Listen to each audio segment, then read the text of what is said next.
Hello everyone, मी रोहिणी. माझ्या चॅनलमध्ये तुमचे स्वागत आहे. साड्यांमध्ये कितीही नवीन फॅशन आल्या तरीही काठपदर साडीची फॅशन ही कधीही जुनी होत नाही आणि होणारही नाही. महाराष्ट्रीयन लुक म्हटलं की काठपदर साडी ही आली. लग्न असू देत, कोणताही प्रोग्राम असू देत, काठपदर साड्या या आवडीने नेसल्या जातात. आता काठपदर साडीमध्ये नारायणपेठ साडी असू देत, बनारसी साडी असू देत, सिल्क साडी असू देत किंवा पैठणी साडी असू देत, अशा सगळ्या प्रकारच्या साड्या ह्या आवडीने नेसल्या जातात. साडी म्हटलं की ब्लाऊज हा आलाच. तर तुमची काठपदर साडी असेल, त्यावरचा ब्लाऊज असेल, तो जर व्यवस्थित स्टिच करून घेतला असेल तर तुमचा लुक हा आकर्षकच दिसणार आहे. काठपदर साडी ही तेव्हाच आकर्षक दिसते जेव्हा तिचा ब्लाऊज आपण परफेक्ट शिवून घेऊ आणि मस्त अशी डिझाईन शिवून घेऊ, हो की नाही. आता काठपदर साडीवर भरपूर साऱ्या वेगवेगळ्या प्रकारच्या डिझाईन ह्या आपण शिवून घेत असतो. मी बघितलं आहे काही महिला अशा असतात की काठपदर साडीवर तेच काकूबाई सारखे ब्लाऊज हे शिवून घेतात. आता तुम्ही बघितलं असेल, आपल्याकडे एखादी महागडी काठपदर साडी असेल आणि त्यावरती आपण अगदी सिंपल असा ब्लाऊज स्टिच करून घेतला तर काठपदर साडीचा लुक हा अजिबातच व्यवस्थित दिसत नाही. आणि आपल्याकडे एखादी जर सिंपल साडी असेल आणि त्यावरती आपण जर ब्लाऊज हा खूप छान असा डिझाईनचा, खूप छान असा वर्कचा जर स्टिच करून घेतला तर आपला लुक हा सगळ्यांमध्ये नक्कीच उठून दिसतो. ब्लाऊज मध्ये तुम्ही सुंदर डिझाईन जर स्टिच करून घेतली तर तुम्ही आकर्षकच दिसाल आणि विशेष म्हणजे तुम्ही सगळ्यांमध्ये उठून दिसाल. आणि आजकाल काठपदर साडीवर कुठल्या डिझाईन्स या ट्रेंडिंग मध्ये आहेत हेही तुम्हाला आजच्या व्हिडिओमध्ये मी सांगणार आहे. जेणेकरून तुम्ही जर एखादी काठपदर साडी ही घेतली असेल आणि कन्फ्यूज असाल की काठपदर साडीवर आपण ब्लाऊज हा कसा स्टिच करून घ्यायचा, तर हा व्हिडिओ नक्कीच तुम्हाला मदत करेल. आणि त्याचबरोबर मी तुम्हाला काठपदर साडीवरती काही टिप्स ही देणार आहे. तर हे सगळं जाणून घेण्यासाठी व्हिडिओ हा शेवटपर्यंत नक्की बघा. त्यामध्ये सगळ्यात पहिला आहे बोटनेकचा ब्लाऊज. यस, सध्या काठपदर साडीवरती बोटनेक ब्लाऊजची फॅशन ही खूप जास्त प्रमाणात चालू आहे.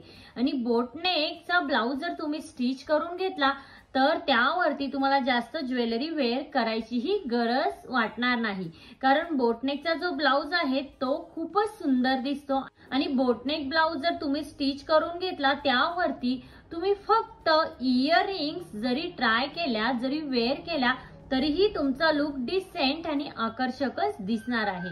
आता बोटनेक ब्लाऊज मध्येही तुम्ही जर हेवी वेटच्या असाल, तुम्ही प्लस साईज असाल, तुमचे दंड मोठे असतील किंवा तुमची अप्पर बॉडी हेवी असेल तर तुम्ही बोटनेक ब्लाऊज मध्ये काय करा की तुम्ही जेव्हा बोटनेकचा ब्लाऊज हा स्टिच करून घ्याल तेव्हा तुमचा नेक हा थोडासा पसरट घ्या, जेणेकरून त्यामध्ये तुम्ही स्लिम दिसाल आणि आकर्षक दिसाल. तुम्ही बारीक असाल तर तुम्ही काय करा, बोटनेकचा जो नेक आहे तो तुम्ही गळ्याला चिकटूनही स्टिच करून घेऊ शकता.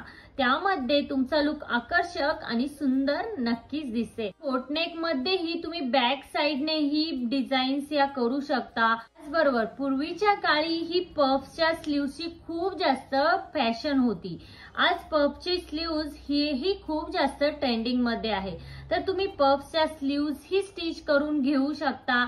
आता तुम्ही पफ मध्ये 3/4 पफ किंवा लॉंग पफ किंवा तुम्ही शॉर्ट पफ ही स्टिच करून घेऊ शकता, तेही खूप सुंदर दिसतं. तुम्ही जर खूप बारीक असाल तर तुम्ही मोठ्या पफच्या स्लीव्ज ह्या स्टिच करून घेऊ शकता. आणि जर तुम्ही जाड असाल, हेवी वेटच्या असाल तर तुम्ही सिंपल पफच्या स्लीव्ज ह्या स्टिच करून घ्या. त्यामध्ये तुमचा लुक हा खूपच सुंदर दिसेल. तुम्ही एखाद्या लग्न समारंभासाठी जर ब्लाऊज स्टिच करून घेत असाल तर तुम्ही पफच्या स्लीव्ज ह्या नक्की स्टिच करून घ्या. किंवा तुम्ही स्वतःच्या लग्नासाठी ही ब्लाऊज स्टिच करून घेत असाल तर पफच्या स्लीव्ज ह्या स्टिच करा. तो लुक खूपच सुंदर दिसतो आणि सगळ्यांमध्ये आकर्षक दिसतो. तुम्हाला काठपदर साडीवर ब्लाऊज हा शिवून घ्यायचा असेल तर तुम्ही काय करा, जर तुमची काठपदर साडी जी असेल ती खूप जास्त भरलेली असेल, खूप जरीची असेल तर तुम्ही ब्लाऊज शिवून घेताना तो सिंपल शिवून घ्या. जितका जास्त तुम्ही सिंपल स्टिच करून घ्याल तितका तुमचा लुक हा आकर्षक दिसेल. आता या उलट जर तुमची काठपदर साडी ही प्लेन असेल तर तुम्ही काय करा की ब्लाऊज हा वर्कचा स्टिच करून घ्या.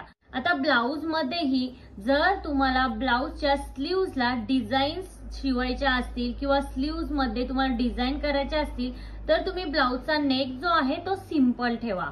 आणि जर तुम्हाला नेकला डिझाईन करायची असेल तर तुम्ही ब्लाउजच्या स्लीव्ज ह्या सिंपल ठेवा.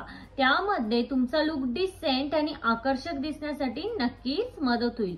आता बघा, जर तुम्ही ब्लाउजच्या स्लीव्जलाही डिझाईन केली, वर्क केलं आणि तुमच्या नेकलाही डिझाईन केली तर तो लुक तुमचा थोडासा डल वाटतो. त्यामुळे तुम्ही काय करा, दोन्ही मधनं एकालाच डिझाईन करून घ्या. त्याचबरोबर तुम्ही काठपदर साडीवरती कॉन्ट्रास्ट ब्लाउज सुद्धा स्टिच करून घेऊ शकता. तुम्ही साडीला लेसही लावू शकता. आता जर तुम्ही काठपदर साडीवर ब्लाउज शिवून घेणार असाल आणि तुमच्या साडीचे काठ हे खूप जास्त मोठे असतील तर तुम्ही काय करा की तुमचा ब्लाउज हा सिंपल स्टिच करून घ्या, तर त्यामध्ये तुमचा लुक खूपच सुंदर दिसेल. आता त्यानंतर सगळ्यात महत्वाची गोष्ट, जेव्हा तुम्ही काठपदर साडीवरती ब्लाउज हा स्टिच करून घ्या तेव्हा एखाद्या चांगल्या टेलरकडनंच तो ब्लाउज स्टिच करून घ्या. काय होतं की आपली साडी कितीही महाग असू दे, जर आपण त्यावरती ब्लाउज हा व्यवस्थित स्टिच करून घेतलाच नाही तर त्यामध्ये आपला लुक हा अजिबातच चांगला वाटणार नाही. त्यामुळे शक्यतो ब्लाउज स्टिच करताना तुम्ही एखाद्या चांगल्या टेलर कडनंच तो शिवून घ्या. बरोबर, काठपदर साडीवर तुम्ही ब्लाउज स्टिच करून घेणार असाल, तुम्ही जर हेवी वेटच्या असाल तर तुम्ही ब्लाउज स्टिच करून घेताना 3/4 किंवा फुल स्लीव्हचा ब्लाउज हा स्टिच करून घ्या. त्यामध्ये तुम्ही थोडासा बारीक असल्यासारख्या वाटाल आणि त्यामध्ये तुम्ही सुंदरही दिसाल. आता या उलट जर तुम्ही बारीक असाल तर तुम्ही ब्लाउज स्टिच करून घेताना शॉर्ट स्लीव्ज ब्लाउज हे स्टिच करून घ्या. त्यामध्ये तुमचा लुक आकर्षक नक्कीच दिसेल.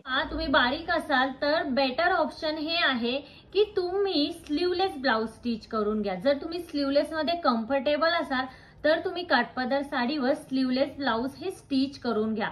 त्यामध्ये तुमचा लुक खूपच सुंदर दिसेल. साडी निवडताना जर तुम्ही हेवी वेटच्या असाल तर तुम्ही मोठ्या काठाची किंवा फुगीर साडी ही अजिबात निवडू नका. त्याने काय होईल की तुम्ही आणखीन जास्त जाड दिसाल. तुम्ही काय करा, मीडियम काठाची किंवा छोट्या काठाची किंवा विदाऊट काठ असलेली साडी चूज करा. त्यामध्ये तुम्ही खूपच सुंदर दिसाल. बरोबर, शक्यतो तुम्ही छोट्या प्रिंटवाल्या ज्या साड्या आहेत त्या चूज करा, त्यामध्ये तुम्ही सुंदर दिसाल. मोठ्या काठाच्या साड्या चूज केला तर ते खूप भरल्यासारखं वाटेल आणि त्यामध्ये तुम्ही आणखीन जास्त जाड दिसाल.